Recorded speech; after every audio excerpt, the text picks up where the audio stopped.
guys, we are now in the kitchen because, well, minor issue with the outside of Moxxi's jacket being that unless I want to create a stencil and then hand paint or stamp this design onto the entire jacket, I had to find a fabric that would kind of work, and there's not going to be anything that's exactly that because there's the Vault Hunter symbol in it, but I did find this, which is the right idea and is fairly similar, and it is just an underlying pattern. So instead of me having to do 3 painting dyeing process things, I now only have to do it twice because obviously the design is on here, so I don't have to do that, but I do still have to dye this red and then afterwards do the red, like do the darker red striping. So today we're gonna dye this lovely piece of fabric red. We are at the stove, that's why we're in the kitchen. We're doing this in a pot because we are using the RIT synthetic dye, which is meant for stovetop use. Now we're gonna hope that my fabric fits in my pot because I thought we had a taller pot, but we don't. Anyway, yeah, just gonna start doing this. Basically, what you do is you add the entire bottle of dye into the pot, and then you add the fabric wet. You need to damp the fabric first. You put the wet fabric into the pot with the dye, and then you stir it around for half an hour or until you have the desired color, and then you rinse your fabric until the water runs clear. So we're gonna do that. I'm gonna show you things, but I'll probably be gone for a bit because like it's a half-hour process, and I don't think you want to see this and me stirring and poking at a pot of fabric for half an hour. So yeah.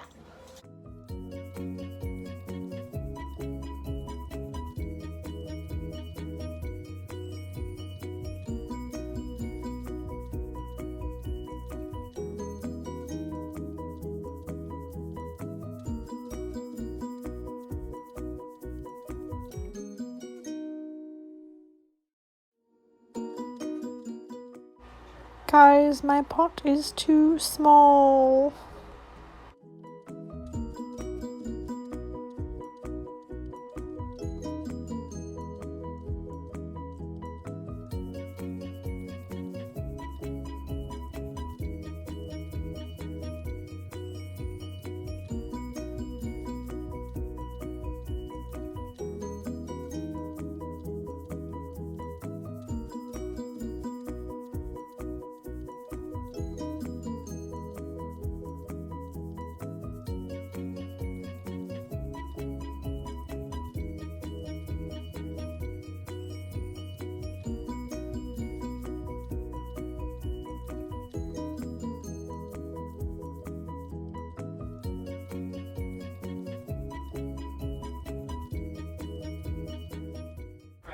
Time to pour it out and rinse the dye. You're supposed to rinse it with warm water and then rinse it with cool water afterwards. I'm not entirely sure. I know with hair, washing in hot water kind of makes the color fade faster, so maybe that's why you need to wash it in cool water. I don't actually have a legitimate reason for that, but we rinse.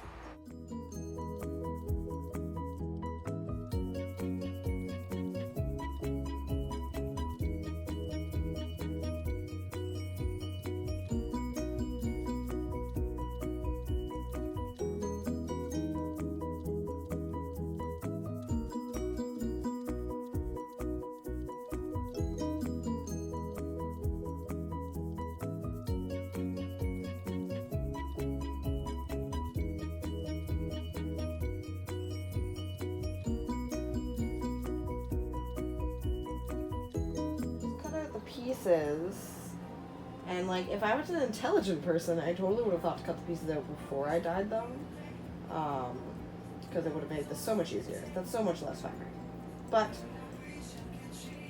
it's an interesting color. We'll see how it actually dries. I might do a second bath before I pick the stripe. So this is the basic shape. It's got the 3 tails. Looks pretty good so far, and you can see the lining through the side because it's the only thing I have done. I think I'm gonna do a second dye bath for it, and then I'll put the stripes on. Yeah, we did a second dye bath, and I was, much easier with the smaller pieces.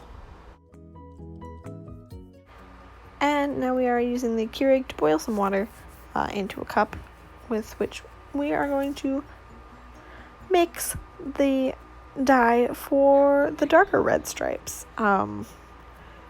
Basically, I just took this cup of water, I dumped like half of it out because it's way too full, and then just put a shot glass worth of dye in there. I did actually come back and put a second shot glass of dye in it just to darken it up, and then I am painting it onto the garment. I actually covered my dress form with a garbage bag so that it wouldn't damage the dress form. It seemed to work out okay. And just, because it is a heat activated dye, I did actually end up doing a bit more of a process after this because I was really worried that if I just painted it on and then let it sit, it would just rinse right out because it is supposedly heat activated and it's supposed to be like soaking in almost boiling dye for half an hour. Yeah. This was a lovely painstaking process. I also sprayed it with the RIT synthetic dye fixative.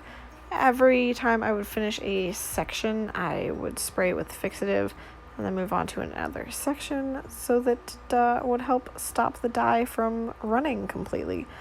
And it's also supposed to help the dye from, help stop the dye from running afterwards as well.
Okay, so this is what it looks like after I painted on all of the stripes. It is still very wet.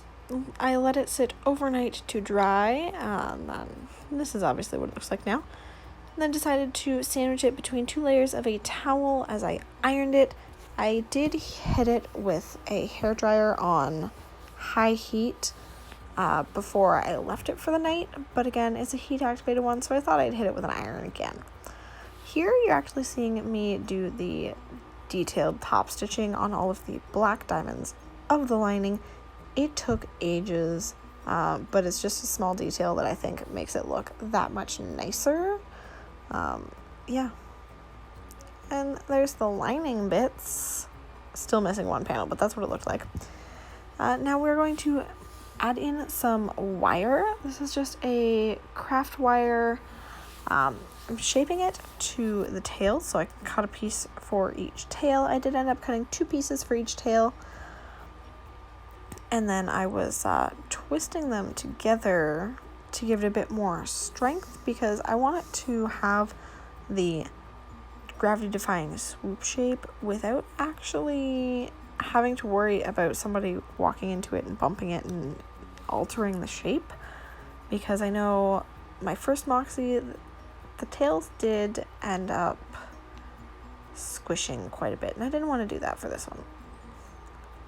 And yep, there's Nico. He was playing with the wire as I was trying to do this. It was quite entertaining. He's adorable. We all love him.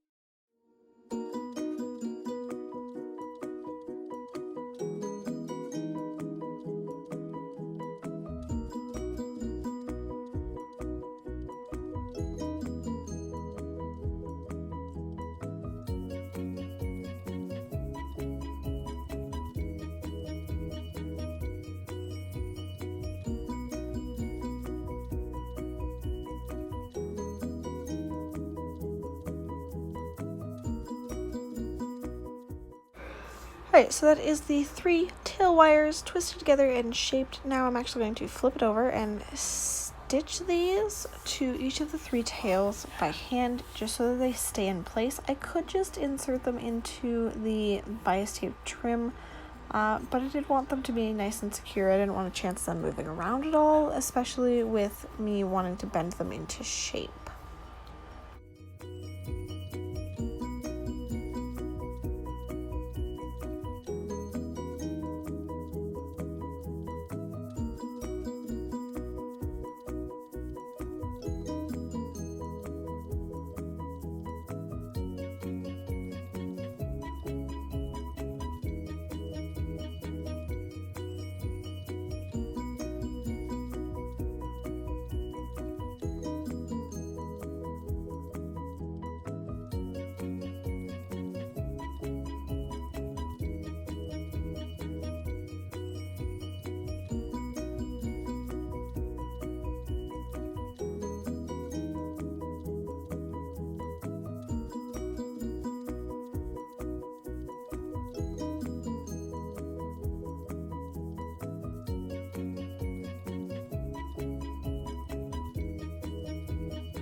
Alright, time for the last painting step for now. So I am taking a watered down, like greatly watered down gray acrylic paint and just painting on the stripes again, because every every dark red stripe has a smaller red stripe on each side, but the edges of the big fat dark stripe in the middle are actually gray, and I'm trying to do the details right here, so just painting those on.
And after the paint dried, went ahead and got my yellow bias tape. This is a double fold bias tape, so basically I'm pinning it all around the edge so that I can stitch it on with the machine.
Alright, now that I have the bias tape stitched onto the outside layer, we're actually going to pop the lining in,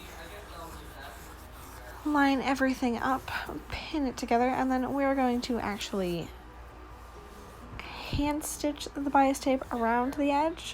Just going to use a quick slip stitch all the way around it, This is a very time-consuming process, so I'm going to do this off-screen, and actually it's probably the last step that you'll see for this video. There will be one last third video for while I finish this part of the costume, and that'll be for adding all of the details like the zipper and the buttons and the patches that I have to do, as well as the cell shading. Yeah. Don't forget to hit the like and subscribe buttons if you want to see more videos from me in the future. Go ahead and leave any comments or questions in the section down below. And then don't forget to check out all my other social medias. They are also in the description box down below. Yeah, I guess I will see you guys on Thursday.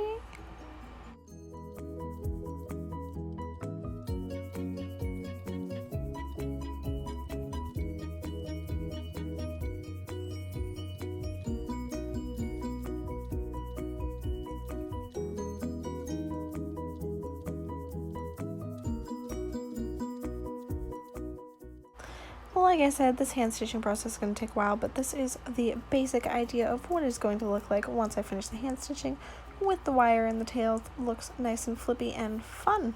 Okay, that's it. Love you guys. Bye.